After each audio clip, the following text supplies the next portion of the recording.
Chapter 18. In October 1896 I entered the Cambridge School for Young Ladies to be prepared for Radcliffe. When I was a little girl I visited Wesley and surprised my friends by the announcement, "Some day I shall go to college, but I shall go to Harvard." When asked why I would not go to Wesley, I replied that there were only girls there. The thought of going to college took root in my heart and became an earnest desire which impelled me to enter into a competition for a degree with seeing and hearing girls, in the face of strong opposition of many true and wise friends. When I left New York, the idea had become a fixed purpose, and it was decided that I should go to Cambridge. This was the nearest approach I could get to Harvard, and to the fulfillment of my childish declaration. At the Cambridge School the plan was to have Miss Sullivan attend the classes with me, and interpret to me the instruction given. Of course my instructors had had no experience in teaching any but normal pupils, and my only means of conversing with them was reading their lips. My studies for the first year were English history, English literature, German, Latin, arithmetic, Latin composition, and occasional themes. Until then I had never taken a course of study with the idea of preparing for college, but I had been well drilled in English by Miss Sullivan, and it soon became evident to my teachers that I needed no special instruction in this subject beyond a critical study of the books prescribed by the college. I had had, moreover, a good start in French, and received 6 months' instruction in Latin, but German was the subject with which I was most familiar. In spite, however, of these advantages, there were serious drawbacks to my progress. Miss Sullivan could not spell out in my hand all that the books required, and it was very difficult to have textbooks embossed in time to be of use to me, although my friends in London and Philadelphia were willing to hasten the work. For a while, indeed, I had to copy my Latin in Braille, so that I could recite with the other girls. My instructors soon became sufficiently familiar with my imperfect speech to answer my questions readily and correct mistakes. I could not make notes in class or write exercises, but I wrote all my compositions and translations at home on my typewriter. Each day Miss Sullivan went to the classes with me and spelled into my hand with infinite patience all that the teachers said. In study hours she had to look up new words for me, and read and reread notes and books I did not have in raised print. The tedium of that work is hard to conceive. Frau Groth, my German teacher, and Mr. Gilman, the principal, were the only teachers in the school who learnt the finger alphabet to give me instruction. No one realized more fully than dear Frau Groth how slow and inadequate her spelling was. Nevertheless, in the goodness of her heart, she laboriously spelt out her instructions to me in special lessons twice a week, to give Miss Sullivan a little rest. But, though everybody was kind and ready to help us, there was only one hand that could turn drudgery into pleasure.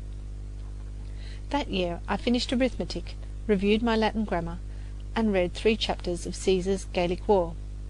In German I read, partly with my fingers and partly with Miss Sullivan's assistance, Schiller's Lied von Gluck and Tauscher, Heinz Harsreis, Freitags aus dem Stadt Friedrichs des Großen, Reils Fluch der Schönheit, Lessing's Minna von Balnhelm, and Goethe's Aus meinem Leben.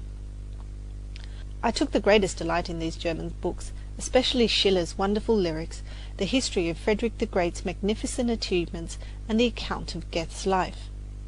I was sorry to finish Die Harsreis, so full of happy witticisms and charming descriptions of vine-clad hills, streams that sing and ripple in the sunshine, and wild regions sacred to tradition and legend, the grey sisters of the long-vanished imaginative age, descriptions such as can only be given to those whom nature is a feeling, a love, and an appetite.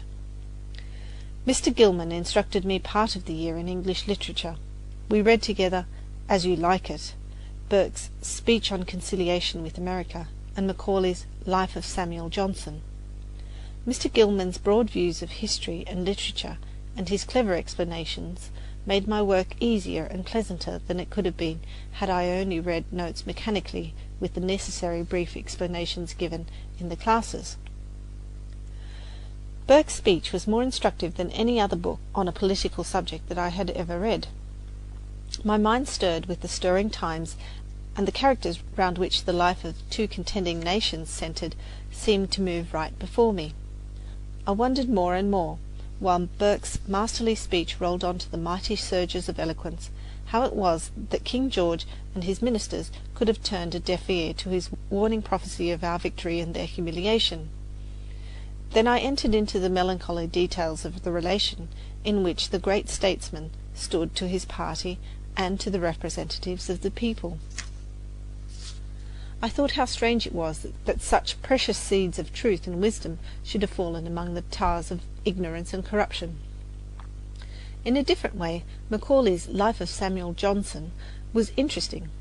My heart went out to the lonely man who ate the bread of affliction in Grub Street, and yet, in the midst of toil and cruel suffering of body and soul, always had a kind word and lent a helping hand to the poor and despised. I rejoiced over all his successes. I shut my eyes to his faults and wondered, not that he had them, but they had not crushed or dwarfed his soul. In spite of Macaulay's brilliancy and his admirable faculty of making the commonplace seem fresh and picturesque, his positiveness wearied me at times, and his frequent sacrifices of truth to effect kept me in a questioning attitude very unlike the attitude of reverence in which I had listened to the Demosthenes of Great Britain. At the Cambridge school, for the first time in my life, I enjoyed the companionship of seeing and hearing girls of my own age. I lived with several others in one of the pleasant houses connected with the school, the house where Mr. Howells used to live, and we all had the advantage of home life. I joined them in many of their games, even blindman's buff and frolics in the snow. I took long walks with them. We discussed our studies and read aloud the things that interested us. Some of the girls learned to speak to me so that Miss Sullivan did not have to repeat their conversation. At Christmas my mother and little sister spent the holidays with me, and Mr. Gilman kindly offered to let Mildred study in his school. So Mildred stayed with me in Cambridge, and for 6 happy months we were hardly ever apart. It makes me most happy to remember the hours we spent helping each other in study and sharing our recreation together. I took preliminary examinations for Radcliffe from the 29th of June to the 3rd of July 1897. The subjects I offered were elementary and advanced German, French, Latin, English, Greek, and Roman history, making 9 hours in all. I passed in everything and received honours in German and English. Perhaps an explanation of the method that was in use when I took my examinations will not be amiss here. The student was required to pass in 16 hours, 12 hours being called elementary and 4 advanced. He had to pass 5 hours at a time to have them counted. The examination papers were given out at 9 o'clock at Harvard and brought to Radcliffe by a special messenger. Each candidate was known, not by his name, but by a number. I was number 233, but, as I had to use my typewriter, my identity could not be concealed. It was thought advisable for me to have my examinations in a room by myself, because the noise of the typewriter might disturb the other girls. Mr. Gilman read all the papers to me by means of the manual alphabet. A man was placed on guard at the door to prevent interruption. The first day I had German, Mr. Gilman sat beside me and read the paper through first, then sentence by sentence, while I repeated the words aloud to make sure that I understood him perfectly. The papers were difficult, and I felt very anxious as I wrote out my answers on the typewriter. Mr. Gilman spelled to me what I had written, and made such changes as I thought necessary, and he inserted them. I wish to say here that I have not had this advantage since in any of my examinations. At Radcliffe no one reads the papers to me after they are written, and I have no opportunity to correct errors unless I finish before the time is up. In that case I correct only such mistakes as I can recall in the few minutes allowed, and make notes of these corrections at the end of my paper. If I passed with higher credit in the preliminaries than in the finals, then there are 2 reasons. In the finals no one read my work over to me, and in the preliminaries I offered subjects with some of which I was in a measure familiar before my work in the Cambridge school. For at the beginning of the year I passed examinations in English, history, French, and German, which Mr. Gilman gave me from previous Harvard papers. Mr. Gilman sent my written work to the examiners with a certificate that I, candidate number 233, had written the papers. All other preliminary examinations were conducted in the same manner. None of them were so difficult as the first. I remember that in the day the Latin paper was brought to us, Professor Schilling came in and informed me that I had passed satisfactorily in German. This encouraged me greatly, and I sped on to the end of the ordeal with a light heart and a steady hand. End of chapter.